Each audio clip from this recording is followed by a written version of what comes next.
Good morning, everyone, and welcome to our live webinar.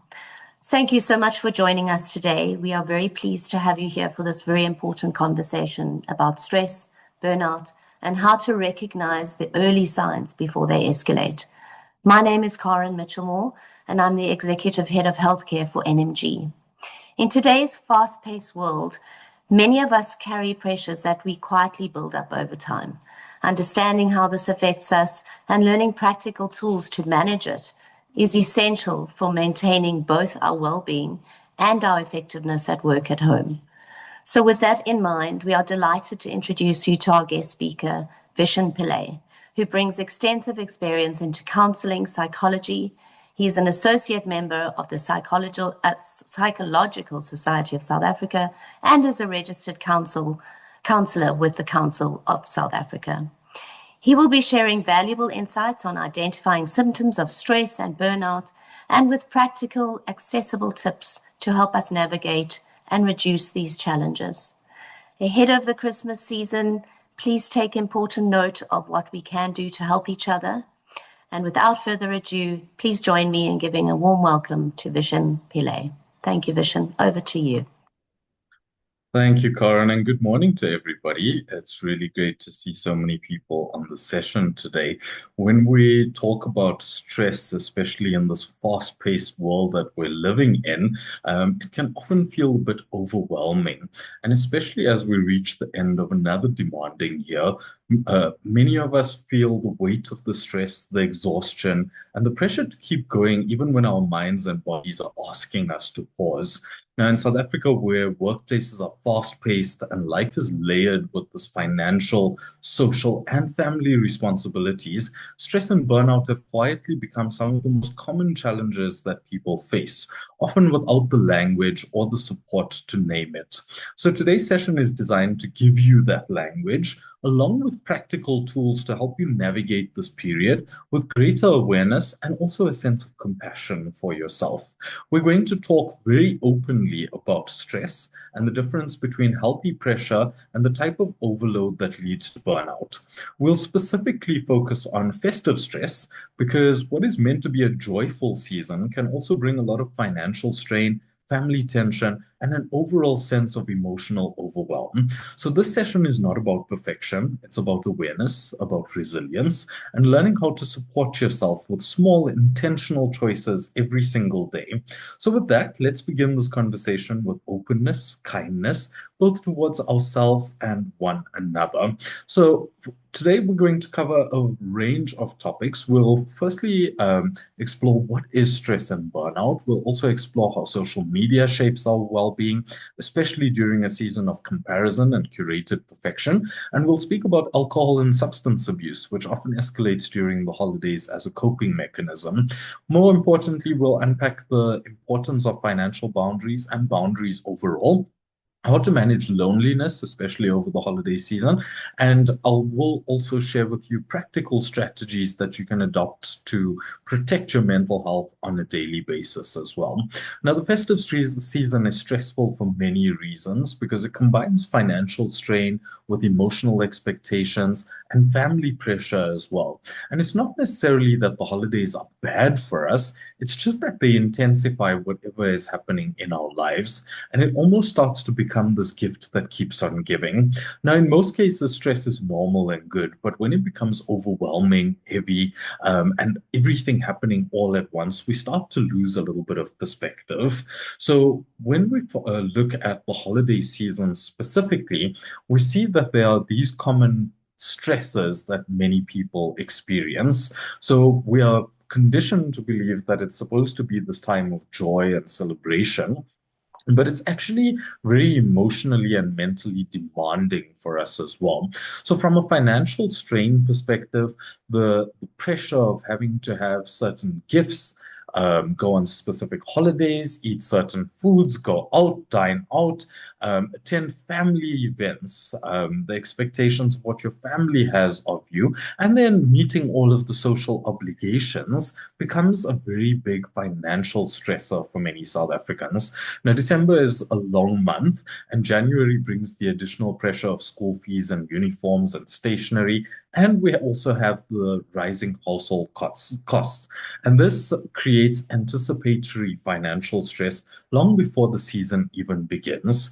From a family dynamic and relationship strain perspective, not all families are peaceful and supportive.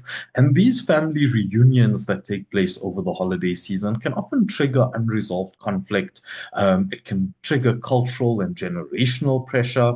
And for some people, the holidays bring a lot more emotional labor rather than emotional rest. We then also have this pandemic globally around loneliness and social comparison, and especially people who live alone or who are estranged from their family or have lost loved ones during the course of the year have a heightened sense of loneliness as well. And this season magnifies what and who is missing from the perfectly curated pictures. Now, this is where social media adds another layer of pressure for everybody because we're constantly being bombarded by pictures of perfect families, perfect holidays, perfect memories, and this can actually amplify the feelings of isolation and adequacy as well. And then there's this unspoken expectation where everybody should be cheerful during the holidays. Don't look sad. It's the holiday season. It's December. And we all know that in South Africa, December is a lifestyle. But for people experiencing depression, anxiety, going through grief, they may be experiencing high levels of burnout or even trauma. They start to feel misunderstood or even guilty for not being able to meet this expectation. And this creates an emotional dissonance, which is feeling one way, but being expected to behave in another way. And then we have the disrupted routines that come with the festive season because we're not sleeping in the way that we used to. Exercise routines fall off the bandwagon. We're eating a lot more unhealthy foods. We don't really have work boundaries, and the brain relies heavily on routine to create emotional stability. And when we're disrupting this, especially for a period of days, weeks, and potentially even a month, these stress levels within our body are naturally going to rise as well. So, this combination of year-end fatigue, where people are emotionally depleted from an entire year of life's challenges, creates these feelings of these small stresses throughout the year becoming bigger stresses, especially during the festive season as well. Now, when we talk about stress, we have to firstly understand what is stress, because everybody wants to live a stress-free life, but this is unfortunately not achievable or a reality. And the reason for this is multifold. Firstly, stress is a normal human reaction that happens to everybody. And then our body is designed to experience the stress and react to it as well.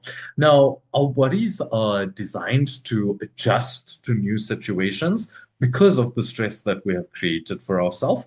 And it's not always a bad thing. Now, stress can be positive when it's being experienced in small doses, when we can clearly decide when did the stress start, when is it going to end. We classify this as good stress or eustress. And in many cases, the stress can keep us alert, it keeps us motivated, and keeps us out of danger as well. So we don't often think about it, but that feeling you have when you go on holiday and you just know whether you need to keep an eye out for where your belongings are is a natural stress response that your body has. This is not necessarily considered to be a bad type of stress.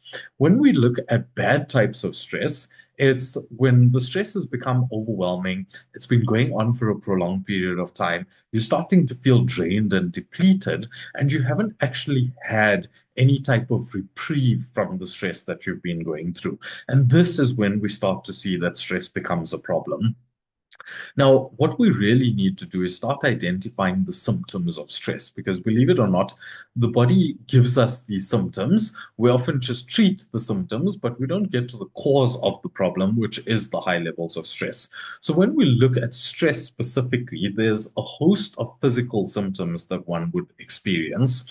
And these could start off with the pain in the jaw, slight headaches. You now start developing pain in the neck, knots in the back, stomach issues, digestive issues, you have difficulty in the bedroom, you have a weakened immune system. And then from an emotional and mental perspective, you might find that you have periods of sadness or irritability. You may start developing panic attacks, anxiety attacks, and you may find yourself slipping into a state of depression as well. As soon as you start recognizing any of these symptoms, you should be reaching out for help, or at least start taking stock of where you are and start making the necessary adjustments using the practical tools that I'm going to share with you a little bit later to start doing something differently to change your situation. Now, if you bypass these physical symptoms and the emotional and mental symptoms, you are still not going to be able to escape the behavioral symptoms that come with high levels of stress. And these are often undiagnosed or unrecognized because we live in denial in many cases and we blame it on society. But consuming excessive amounts of alcohol, drinking every day or too much or too often is one of the first behavioral symptoms that we would look for when we're talking about experiencing prolonged periods of stress without any type of reprieve or relaxation. Now, interestingly, most people don't know what is classified as too much alcohol. How much should I be drinking? The allowed amount is 5 units of alcohol per week. Okay. If you're exceeding 5 units of alcohol consistently every week, then that is considered to be a challenge with alcoholism. Now, to give you some perspective, 1 glass of wine is a unit of alcohol. One beer is 1 unit of alcohol. One shot of hard liquor is 1 unit of alcohol. So if you're spending every weekend having a six-pack of beer or 2 bottles of wine, then you are essentially developing an alcohol problem, an alcohol addiction. Or similarly, if you're having a drink every single day of the week, then this is considered to be using alcohol as a coping mechanism. Other behavioral symptoms that we see when we're talking about stress would include gambling, overeating, undereating, developing eating disorders, purposely skipping meals, participating compulsively in sex, consuming a lot of pornography, excessive shopping or internet browsing. I often say, especially for the ladies, but the men aren't excluded from this. If you constantly have your Shein browser, Takealot, Amazon, all of these things, and you're constantly adding things to your cart, this is a behavioral symptom of your stress because your body is and your mind is trying to find something that's going to make you feel better about yourself. So adding these things to your cart are going to give you that immediate feel of, yeah, I did something, but it's also exacerbating the feeling of stress because when you have to get to checkout or you're checking out on payday, you start to realize that you can't choose all of the things that you've had in your cart. And this now continues the cycle of stress that you're going through. And then lastly, and probably more commonly known, is the excessive using of cigarettes or recreational drugs as a way of coping with the stress as well. Excuse me. Now, we have to understand how stress is diagnosed, right? Now, stress is subjective. It's not necessarily measurable with tests, and only the person that's experiencing it can really determine whether it's present or how severe it feels. Now, a healthcare provider like a GP or a therapist would be able to run a couple of questionnaires or tests to understand how stress is affecting your life. And if you have chronic stress, your healthcare provider can evaluate the symptoms, which are on your screen right now, that are resulting from stress, and then treat those symptoms. Now, we have to understand as well that stress is not always just a short-term issue that we're dealing with, and it doesn't always have to be a long-term challenge either. It depends on what is changing in your life. So regularly using stress management techniques can actually help you avoid most of the physical, emotional, and behavioral symptoms of stress as well. But if you're concerned and you're exhibiting some of the symptoms that are on the screen right now, and you don't know whether you should be reaching out to your healthcare provider, you should automatically start quantifying how many of the things on this list are you recognizing existing within your life. If you are using things to cope, if you have had thoughts about hurting yourself, then you should be reaching out for help immediately. Okay, so if you're in doubt, reach out for assistance. Now, I just wanted to give you this visual representation of these physical signs of stress that you should be looking out for. Common one that most people don't recognize is the upset tummy, this lack of appetite. We also would look out for the non-physical symptoms like unusual quietness, especially within your teams. If your staff members start becoming disengaged, this may be an indication that they're experiencing high levels of stress, unprovoked aggression, missing deadlines, noticing a reduction in the standard of work that's being completed as well, and then lateness or absence from work as well. And then any type of atypical behavior. So anything that would be considered to be reckless behavior, just anything that's out of character could potentially be related to high levels of stress as well. And I said to you, we're not going to be able to avoid stress completely, but we can separate and understand what is the difference between good stress and bad stress. So when we talk about good stress, the clinical term is eustress. The easiest way to remember this is feelings of euphoria, euphoric stress. And this is the type of stress that's going to make you feel better. It's infrequent. It doesn't last for a prolonged period of time. It generally has a clearly defined start and end date, and it's primarily motivating you to take some type of positive action. Examples of good stress would be you've got a promotion at work, you know that it's going to be stressful in the beginning, but once you acclimatize over the next couple of weeks or months, things will start to stabilize a little bit. Getting married, going on holiday, buying a house, buying a car, having a baby, all of these things would be considered good stress. You know where the period starts and when it ends, and it's typically motivating you to take some type of positive action. Distress or bad stress, on the other hand, is the type of stress that's going to leave you feeling worse about yourself. You can't remember when it started, there's no end date in sight, and you're starting to feel demotivated as well during the process. So you need to be able to separate, are you experiencing high levels of good stress? Are you experiencing high levels of distress? And which one is winning at the moment?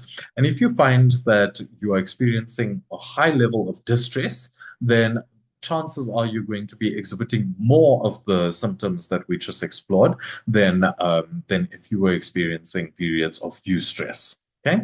Now, when we talk about the holiday season specifically and how do we manage stress during this time, there's a multitude of things that you could do.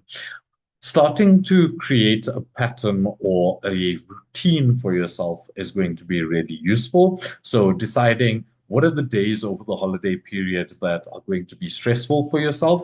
What are the things that you can plan in advance to do to be able to manage these high levels of or high stress days, right? So whether you are doing some progressive muscle relaxation or breathing exercises before you head out to those events, whether you are setting aside days where you're just relaxing and focusing on yourself, avoiding stresses, avoiding family members, deciding in advance that actually I'm not going to put myself into these situations, learning how to say no. These things are really important. And then, very importantly, exercising good sleep hygiene. So, as much as you want to go out and socialize during this time because the year's been quite overwhelming, prioritize just resting for yourself. The physical rest is important as much as the other types of rest that exist, and we'll go into that a little bit later.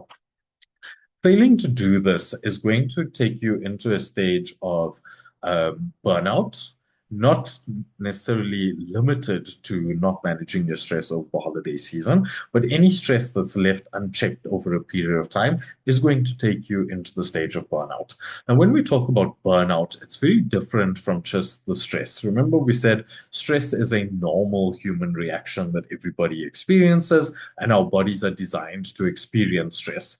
Burnout, on the other hand, is not a normal human experience. It is defined as the state of emotional, physical, and mental exhaustion, which is caused by excessive and prolonged stress. And this is typically going to happen when you feel overwhelmed, emotionally drained, and you aren't able to meet up with the constant demands that life has of you.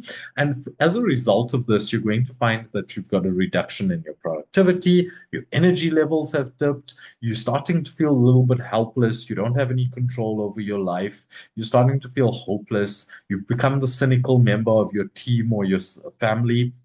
And you started becoming resentful towards people, places, and things as well. And eventually, you're going to find that you don't have anything else to give. Now, what are the symptoms that you should be looking out for if you suspect that you are experiencing burnout? You'll see here that there's fewer physical symptoms and a lot more emotional and mental symptoms. And then there's the coupling with the behavioral symptoms as well. So, feeling tired and drained a lot of the time, finding that you have constant headaches or muscle pain, there's a change in your appetite or your sleep habits are the physical symptoms that you would be looking out for. But the big ones here when we're talking about burnout are the sense of failure and self-doubt that comes up, this feeling of being helpless and defeated, feeling alone in the world. Nobody understands what you're going through. You can't even describe what you're going through. You can't remember when was the last time you really felt motivated to do anything. And even when you do complete these tasks that you have set out for yourself, there's a decreased sense of satisfaction and accomplishment for yourself. And as a result of this, your behavior is going to change, and that you start withdrawing from your responsibilities, you isolate from other people, you may be spending the entire weekend on the couch watching Netflix as a way to shut off from the world.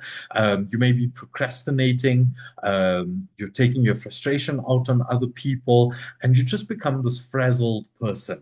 Okay. Now, there's lots of other things that we should be looking out for when we're talking about burnout, especially in a work-related context. So if you start feeling like you have no control over your work, nothing that you do is going to change the experience of work. You may find that you aren't getting rewarded or recognized for the good work that you've been performing. This could also lead to you starting to experience these symptoms of burnout. For many people, unclear or overly demanding job expectations is going to take them into the state of burnout as well. And then, working in chaotic or high pressure environments increases the amount of distress that the person experiences. And this is going to take you to that stage of burnout as well. Now, you've heard me talk about the stage of burnout, and that's not an accident. It's because there are multiple stages of burnout, and we need to recognize where we are in this process. So we first categorize the beginning stage of burnout, or stage one of burnout, as the honeymoon phase. And in this honeymoon phase is where you've romanticized the idea of the stress that you're experiencing.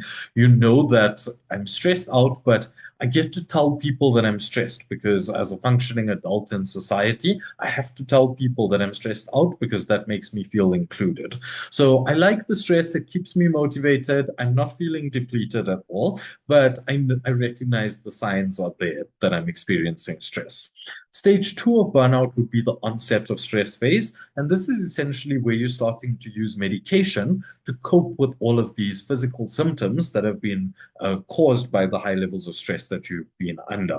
Now, remember when we looked at the signs and symptoms of high levels of stress, there's a whole host of physical symptoms that you would be experiencing. So you may find that you are carrying around Gaviscon, you've got some type of headache tablets, Disprin, Compral, you've got Miprodol if you've been going through this for a long period of time, you've got Rennies, Gaviscon, Buscopan, all of these wonderful medications to cope with the physical symptoms that are coming with the stress. In stage three, which is what we refer to as the chronic stress phase, the simplest way to recognize if you're in the stage is that the medication isn't working anymore. So you're taking the headache tablets, but the headache still exists. You've been taking medication for your ulcers or your constant feeling of bloating or constipation, and nothing is working anymore. You're just starting to live with this as part of your identity. This is what we would consider stage three of burnout or the chronic stress phase. From there, you would go into the burnout stage. And at this burnout stage is where your batteries are now depleted. You are starting to recognize that you are drained, you are exhausted, and you would start to exhibit those signs and symptoms that we looked out for in the category of burnout as well. And left unchecked over a period of time, this is going to take you into the cycle of habitual burnout, where you start to feel like your soul is this dark place where everything just goes to die. Now, what's critically important for us to remember is that these stages of burnout are not linear. So you don't just start off in the honeymoon phase and continue until you get to the habitual burnout phase. You would oscillate between these stages. It is possible to just go through this process, but it's, when you don't have a lack of awareness, or you don't have awareness, or you lack awareness, that you would find yourself just going all the way through. And in that case, it would take you between 18 to 24 months before you get to that stage of habitual burnout. Realistically, for most people, though, we oscillate between these stages. So you start off in the honeymoon phase, you go to stage two, you come out because you've done something different, you go in again, work your way to stage three, you recognize you want to do something different, you go on a retreat, you do something changes, you go back to stage one, and the cycle continues. And you eventually find your way in the stage of burnout or habitual burnout phase. And this is going to take you anywhere between 3 to 5 years. We've also seen clients that have presented with habitual burnout after a period of 7 to 8 years because they never really stopped to recognize the signs, largely because they didn't know what the signs were.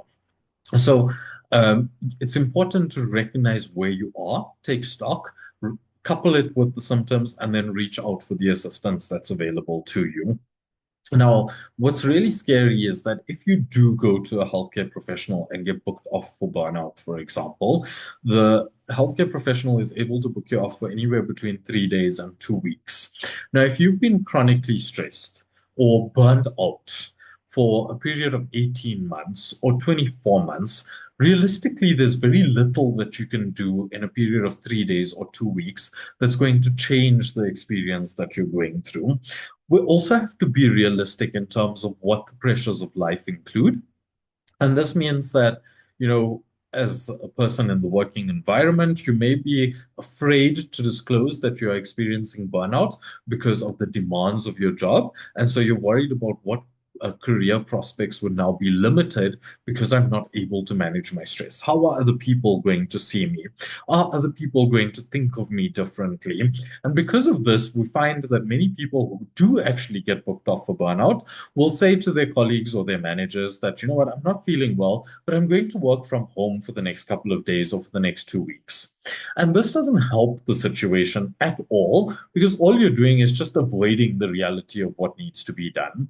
So my best suggestion would be if you recognize that you're exhibiting symptoms of stress or burnout, or you recognize where you are in this cycle of burnout right now that's on the screen, start doing something that's going to be able to change the course of the next couple of months for you.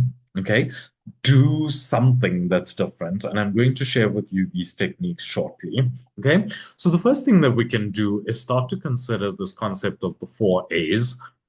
And it seems like a very daunting task, but believe it or not, once you get into the process of this, it starts to just make a little bit more sense. Most stress that we experience is not uh, unavoidable. So we can actually just avoid a lot of these stresses by planning ahead, rearranging things, and recognizing that things are actually just going to be different because I'm choosing to be in control of this. So if you're constantly overwhelmed with the amount of traffic and this is stressing you out and it's having a ripple effect on what time you get to work and what conversations you're having with your manager about being late all of the time, then you could actually avoid it by leaving earlier every day. If you are stressed about not being able to manage your weight or get the right nutrition into your system, then you could actually just avoid that unnecessary stress by packing your lunches ahead of time. Meal prep, the same with being able to prepare lunches, dinners, and breakfast, right? Meal prep. And this is a way for you to avoid these unnecessary stresses. In the work environment, you may have colleagues that are constantly data dumping on you about what's happening in their lives. You can actually put a boundary in place, and this is going to allow you to be able to avoid that type of stress as well. Excuse me. The other thing that you could do is alter these stressful situations. So recognize what situations can be altered. Can you say no and avoid having to do certain things, which is going to alter the way you experience the stress? If not, can you adapt to it? So you know that your manager is going to ask you for things at the last minute. Can you adapt to this? Could you put a boundary in place? Could you not put a boundary in place? Could you start preparing for things ahead of time so that you are preempting what your manager is going to ask for, and therefore it results in you adapting to the stressor? And if you can't avoid, alter, or adapt to these stresses, then you can actually just accept that things aren't going to change and make peace with it so that it's not consuming you to the point where you are feeling or continuously overwhelmed. From a festive season perspective, there are a couple of things that you can do to manage your stress. You can try to keep things simple. Schedule your worry time. I know this sounds abnormal, but set aside time for you to feel worried. So set a timer on your phone for 15 to 20 minutes. And in that time, just sit and think about all of these things that are consuming you from a worry perspective. Make a list of them. And then now just go through them and say, well, can I avoid, alter, adapt, or accept any of these things? And if I can, then let me put those plans in place so that I'm minimizing the amount of things that I'm carrying with me all of the time. You can learn how to say no. And this comes with a lot of practice and a lot of self-awareness. But being able to say no is actually going to minimize your stress in many ways as well. The other thing, especially if you're experiencing high levels of anxiety or you are prone to experiencing anxiety, create an anxiety action plan for yourself. Again, this sounds strange or abnormal for many people, but for a lot of people that struggle with anxiety, having a plan in place is going to help you. What this plan could include is preempting what type of situations would cause you anxiety. So maybe being around too many people, maybe hearing people talk about what they've been through for the year. All of these things are going to spark anxiety for you. Have a plan in place of how you're going to get out of that situation. So whether you're going to say to the people, can we talk about something else? Have a range of other topics available for yourself that you can now introduce into the conversation to minimize that anxiety. Or you are just excusing yourself, you're going and taking some time to just recenter, you're doing some breathing exercises that's going to help reduce the anxiety that you're experiencing. Having somebody that you can have on speed dial to say, you know what, I may be experiencing a lot of anxiety while I'm with my family over the holidays. Would you be able to just be able to talk me through it if I need to? Can we have a plan in place? Can I send you a message? Would you be able to just allow me 2 minutes to just share what I'm going through and help me calm down? Okay. Asking for this type of support is really important and a really useful way to manage your stress, especially over the holiday season. Now, critically important when we're talking about stress is that it's very easy to blame other people for what we're going through. And this in itself is actually going to add to your stress level because realistically, hell is other people, as Jean-Paul Sartre famously said. But if we actually just started to recognize what are the things that are stressing us out, what is the role that we are playing in the cycle of stress, then we can start to do something differently as well. So the way we think and the way we see the world around us is going to affect our stress level way more than somebody else just being the catalyst or the trigger for that stress that we're experiencing. Yeah. Excuse me. So with that being said, let's have a look at some of the other things that may be causing us stress, especially over the next couple of weeks and months. So when we talk about going on leave, as many people do over the holiday season, we find a way of catching up with social media, or you might just be bored, you don't have any plans for December, and so you're spending hours scrolling through social media, you're spending hours on TikTok, and this can significantly negatively impact your mental health. Yes, social media in many ways can enhance connection and increase our sense of belonging. But realistically, it can also add a lot of tremendous pressure to ourselves to compare ourselves to other people. And as a result of this, we find that people would have increased levels of sadness, increased levels of isolation. And this is why it's important that we start limiting our consumption. Now, there's several mechanisms through which social media can impact our mental health. Firstly, it gives us a distorted view of reality. Um, Everyone on social media is presenting a very carefully curated version of their lives that isn't necessarily a true reflection of what they're experiencing. And because of this consumption of these carefully curated experiences that people are having, it may result in one experiencing feelings of inadequacy, low self-esteem, because you start thinking, well, what did I do this year that I can't be on that holiday in this wonderful island destination? Why is my financial situation not as good as somebody else? Especially when you start considering that these are people my age, these are people I went to school with, these are people within my social circle, or maybe it's even my colleagues that are going on these holidays or having these wonderful lunches and meals. Okay. And the reality is that this is going to cause you a lot more stress that you don't actually need. So being able to separate yourself from your social media and living for yourself is going to be critically important as well. Now, we are social creatures and we understand that, but this need for companionship doesn't necessarily have to be found through our screens. Being socially connected with people in person is actually what is going to help you boost your sense of self-worth, give you a sense of comfort and joy, and also help you prevent loneliness. Engaging with people through social media is not going to add years to your life. It's the social connections in person that are going to be really important for you as well. So if you're concerned about whether social media is having a negative impact on your mental health, please, these are the signs and symptoms that you should be looking out for. If you are just doing things because you want people to like your posts, or if you are finding yourself distracted thinking about what other people may be doing, this is a sign that your mental health is being impacted by your social media consumption. So things that you can do is remove the addictive apps, set timers or turn out timeouts for yourself. Many people these days are addicted to TikTok, and you spend hours scrolling TikTok. You can actually set a timeout on TikTok as well and avoid the amount of time that you're spending there. You can plan. Remember, we spoke about having a plan for your holidays. So what are the priorities for you? Do you want to be able to tackle some projects in the house that you wanted to get done? Do you just want to start a new hobby? Do you want to plan for the new year? All of these things should be prioritized as well. And then switch off your notifications. And if you don't want to switch off notifications because you're afraid of certain loved ones not being able to reach you, use the do not disturb function on your phone. This is going to be extremely useful for you as well.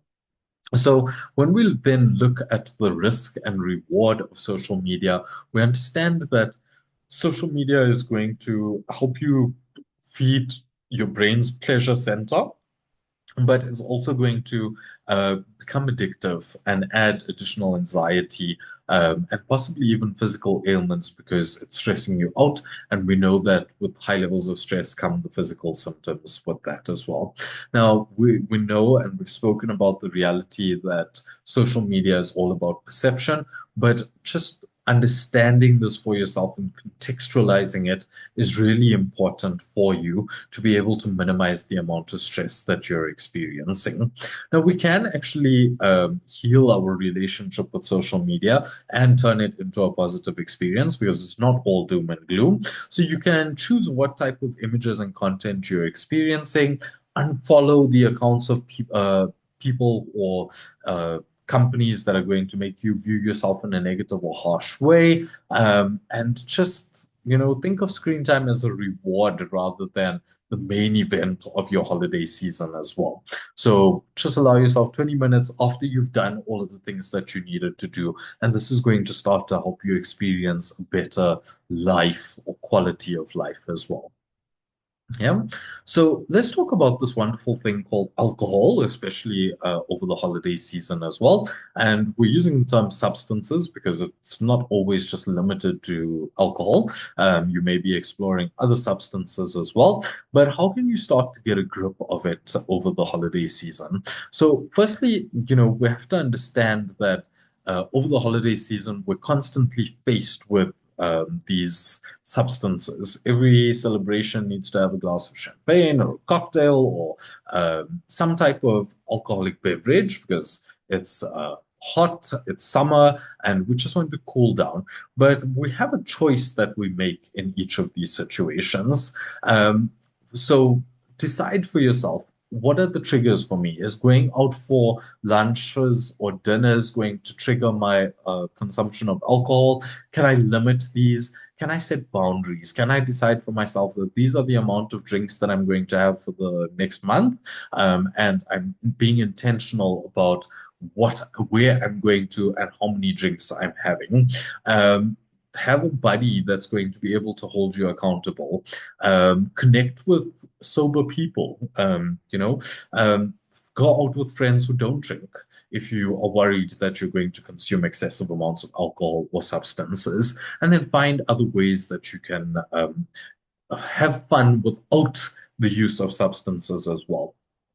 It's also important for us to remember that the holiday season can be very triggering for people who have mental health challenges, and especially those who are recovering or struggling with an active addiction. It may be especially difficult during the holiday season, right? And they could find their way back into the cycle of addiction as well. So recognize whether you are equipped to manage these stresses. And if you aren't, do you have the tools or resources that are available for you? Can you recognize the emotional events that may take place over the next month that would resort to you experiencing higher wantings or cravings to use these substances? And can you limit those as well? Now, we know that for many people, anxiety is a huge challenge, and everybody feels a bit of anxiety, especially over the holiday period. But if you find that yours is becoming extreme and interfering with your ability to enjoy the holiday period, please reach out to your EAP provider, to your mental health professionals that are nearby, or even your doctor if you need to, so that you can get your anxiety in check. Out of control anxiety can very easily ruin your holiday spirit, but it's as easy to overcome it with the right support and tools in your arsenal.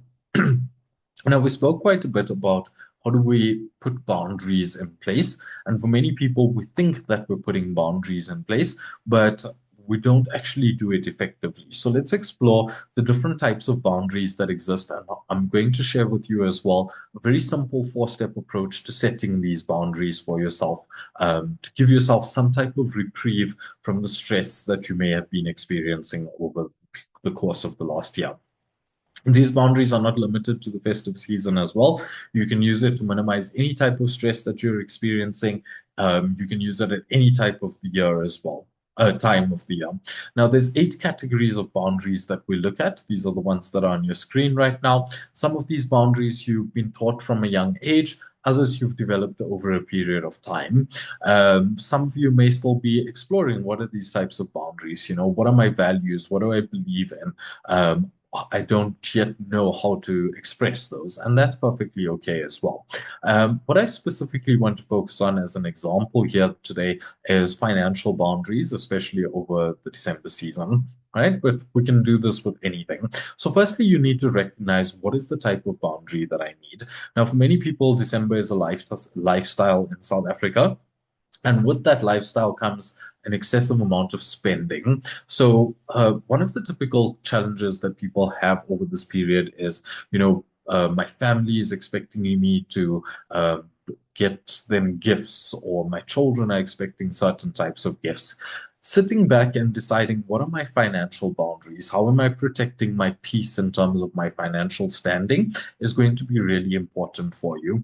So don't wait until Christmas Eve before you start budgeting. You need to start deciding right now, what are my financial boundaries that I need to exercise? So whether it's having a budget in place, or whether it's setting a budget and then communicating to the people that are going to be affected by your new budget that this is the limitation, is going to be really important for you as well.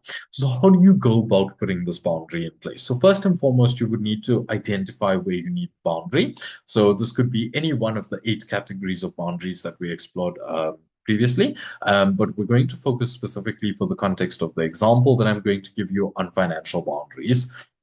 So let's say your children have an expectation of, oh, children we can manage. Let's talk about friends or family members. Your friends and family have an expectation of they want you to get them a gift that costs 500 Rand because maybe you're a part of a secret Santa in your family or in your friend circle. And so now you are just wanting to go through with this because you feel obliged to.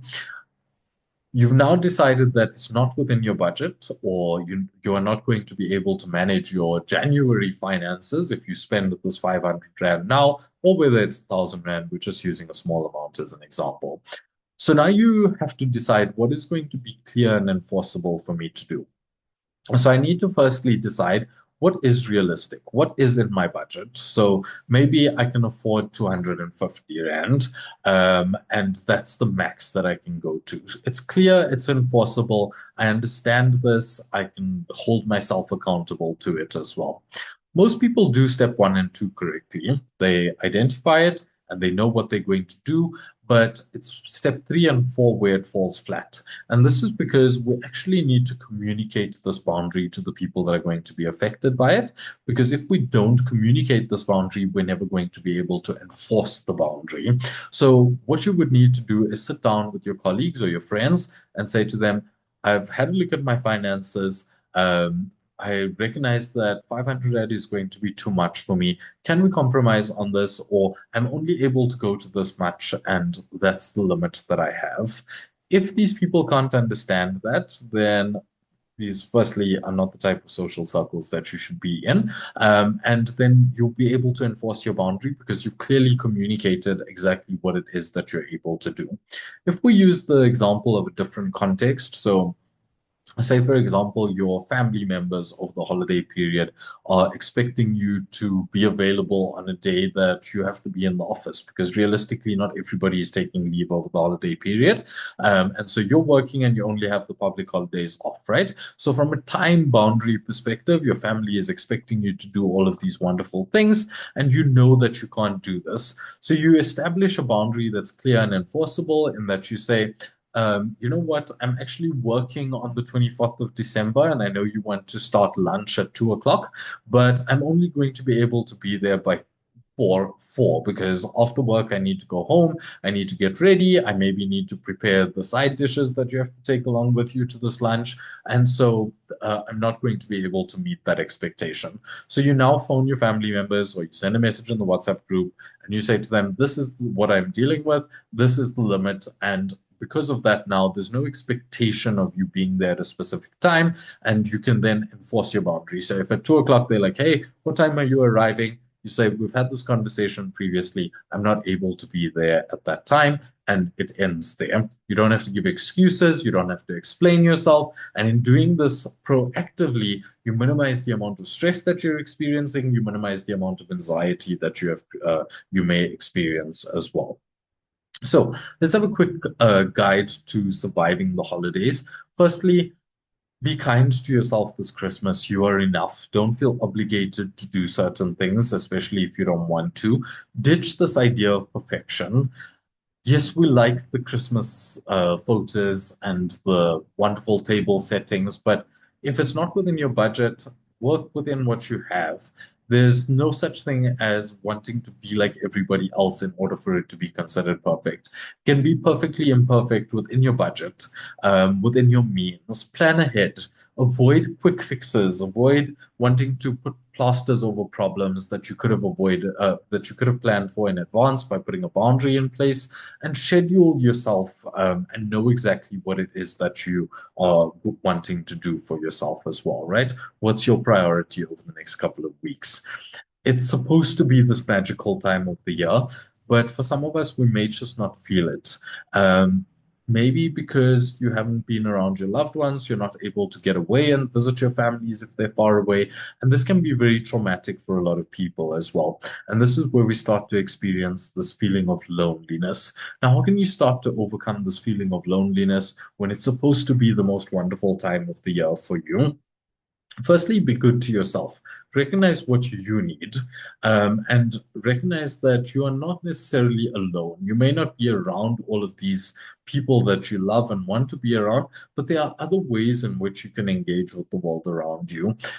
Use this as an opportunity to connect with people within your social circle close to you, in proximity to you.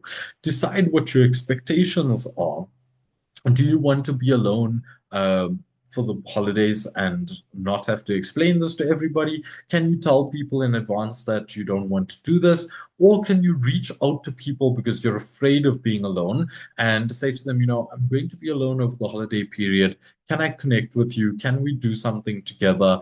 Can I maybe volunteer at a place where there's other people that are going to be alone over the holidays? And think about how you are feeling during this period of time.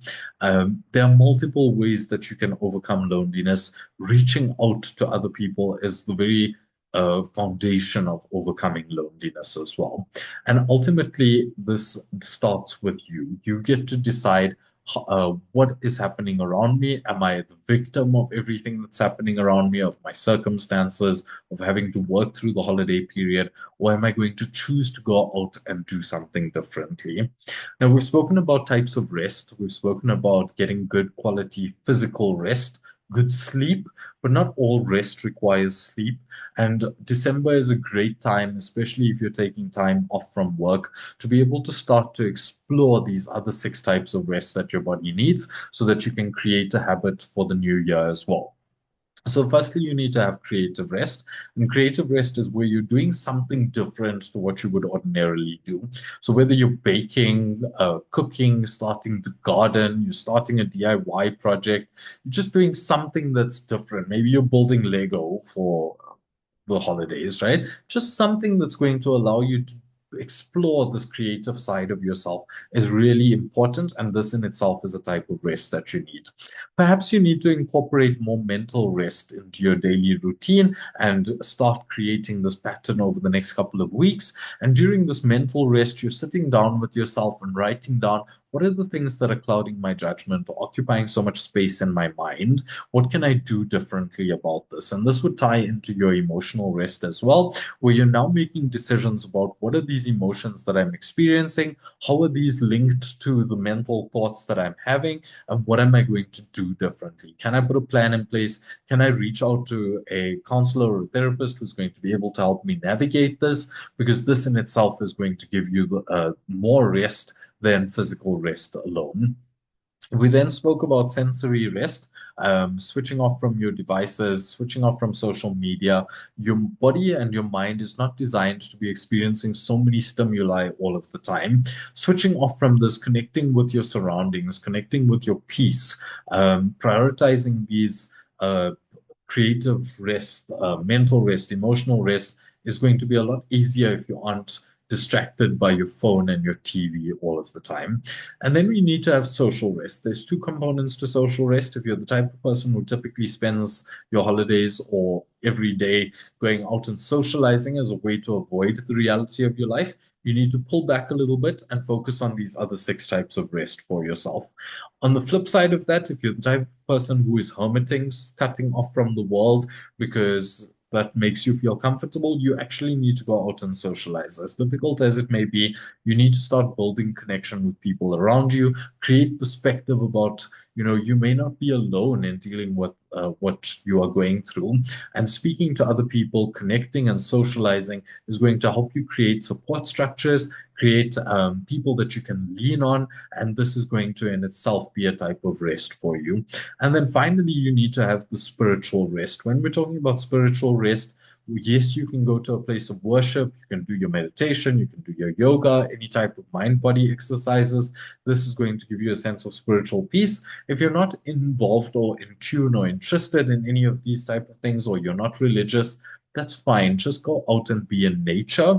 Being able to be in nature allows you to see that things will exist around you without your intervention. And this in itself is a very spiritual experience. Okay, so prioritize these types of rest for yourself. And this is going to make you feel like you are getting a grip on your stress levels. You're taking yourself out of the stages of burnout that you may be in because you are focusing on you and what you need as a person in order to function optimally. Now, if you're having difficulty, you may not have access to an EAP program at work. I've shared some useful helplines and numbers that you can reach out to for support and assistance, especially over the holiday season. Some of these are available 24 hours and they are toll free as well. So please reach out. There is available support for you and your loved ones. Make a note of these numbers and share it with the people in your social circles, with your family members. You just never know what everybody is going through. So, some final tips to stay healthy emotionally, especially over the next weeks leading into 2026. Don't hold on to grudges. This is the perfect time for you to let go of these. Blaming other people for why you're feeling the way you are feeling is not useful. We spoke about this. Let it go. Decide what it means for you, what are the lessons, and then let things go. Talk to people, build connection. Okay, this is the only way to overcome loneliness. Prioritize downtime for yourself. We've explored the 7 different types of rest that you need. This is really important for you to focus on yourself emotionally, reduce the amount of stress that you're experiencing, and avoid going into that stage of burnout, let alone habitual burnout as well. And then develop your self-esteem, because when you develop your self-esteem, you're not becoming the victim of your life where everything is happening to you, but you are deciding for yourself what it is that you want to do in the world and what role you are playing in that as well. And when in doubt, just breathe. We underestimate the power of breathing. We do it so automatically, but taking deep, mindful breaths has a profound positive impact on our lives in so many ways. Getting oxygen into your bloodstream is going to be critically important for you to get a grip on yourself and what you're going through as well. And it also gives you clarity from a mental perspective. So, with that being said, and as we wrap up today's session, I want to leave you with this reminder that stress is a human experience and burnout is a warning, and neither should be considered a personal failure. In fact, noticing the signs of stress and burnout is actually an act of strength. Now, this festive season can amplify the pressure that you're experiencing, the pressure to compare, the pressure to be around people. It may amplify your loneliness or the financial expectations that you are required to meet up to. But it can also be a time for you to reset, to reconnect with what matters, and also to give yourself permission to step back and breathe. You now have the tools to help you recognize when you're slipping into survival mode, and you also have some strategies to ground yourself before overwhelm becomes burnout as well. So, whether it's setting financial boundaries for yourself, reducing the noise of social media, managing alcohol use consciously, asking for help, or even just practicing small daily habits that are going to strengthen your emotional well being, each of these is a form of self care and self protection. And remember that you don't have to navigate any of this alone. Reach out to your support systems, to professionals if you need to your EAP provider. Investing in your mental health is not only good for you, it's going to strengthen the quality of your relationships that you have in work, in your personal life, and give you a greater sense of quality of your being as well. So, thank you for being present, for engaging, and for choosing to prioritize your well being by being part of the session today. As you move into the festive season and the new year ahead, I hope that you carry yourself with awareness and compassion, and may you choose to rest, reflect, and balance wherever you possibly can. Karen, I'll hand over to you to take any questions that the audience may have. Thank you, Vishen, and thank you for a very informative session. We've had lots of excellent feedback. There is one question. It says here, so is it best to stay off social media? Um, yes and no. Discern for yourself. If social media is too overwhelming for you, if you know that it's going to be a trigger for you that's going to be unhealthy, then stay off it completely if you can.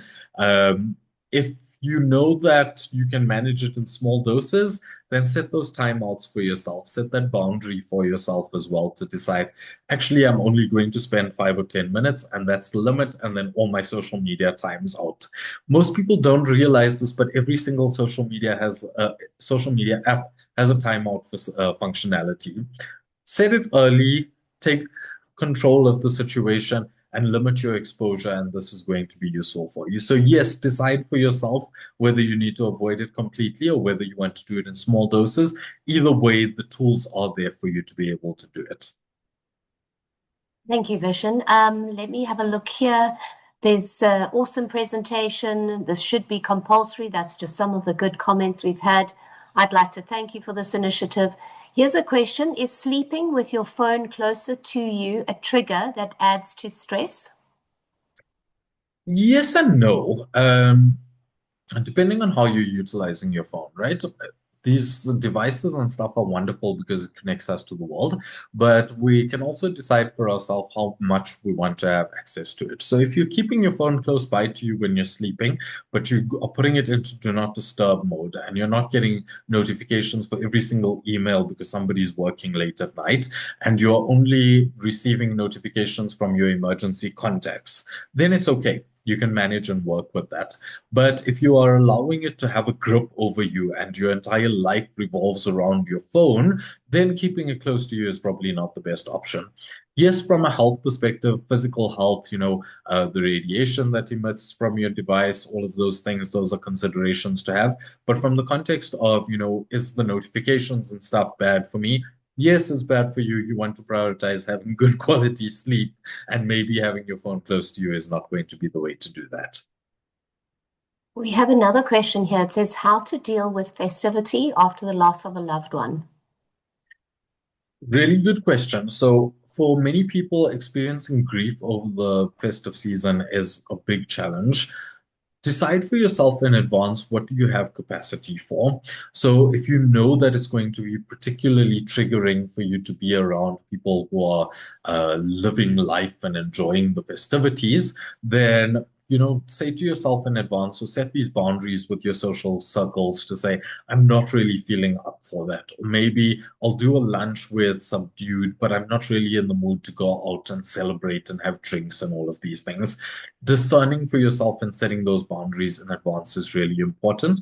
But equally important is having a support structure. So having somebody, whether it's your counseling team or a close family member or friend who's going to be able to support you through this period of grieving over the holiday season is going to be particularly useful as well for you. There's no single way to grieve, and nothing teaches us how to grieve, especially over holiday periods as well. So reach out. There's lots of techniques. I did share my details as well. Or if you have an EAP, reach out. You are going to be able to get a lot of tools and techniques that you can incorporate and help navigate this difficult time for yourself. Okay, thank you, Vishen. I don't see any other questions at this point, but certainly if there are people that have questions, reach out to us at NMG, reach out to your consultants. We will be sharing this presentation possibly by tomorrow. So the recording you can most definitely share with your employees if you are here representing an employer. And then just a last note from myself. Thank you to everyone for a wonderful year that we've had. I think it's been a tough one. It's been a very fast one. I was actually saying to somebody earlier, I've said 2026 so many times in the last month or two that I feel like we should be going into 2027. But from NMG, thank you to everyone. Have a wonderful break over the festive season. Please be safe. And we look forward to engaging with you in 2026. All the best. Thanks again. Thank you. Happy holidays.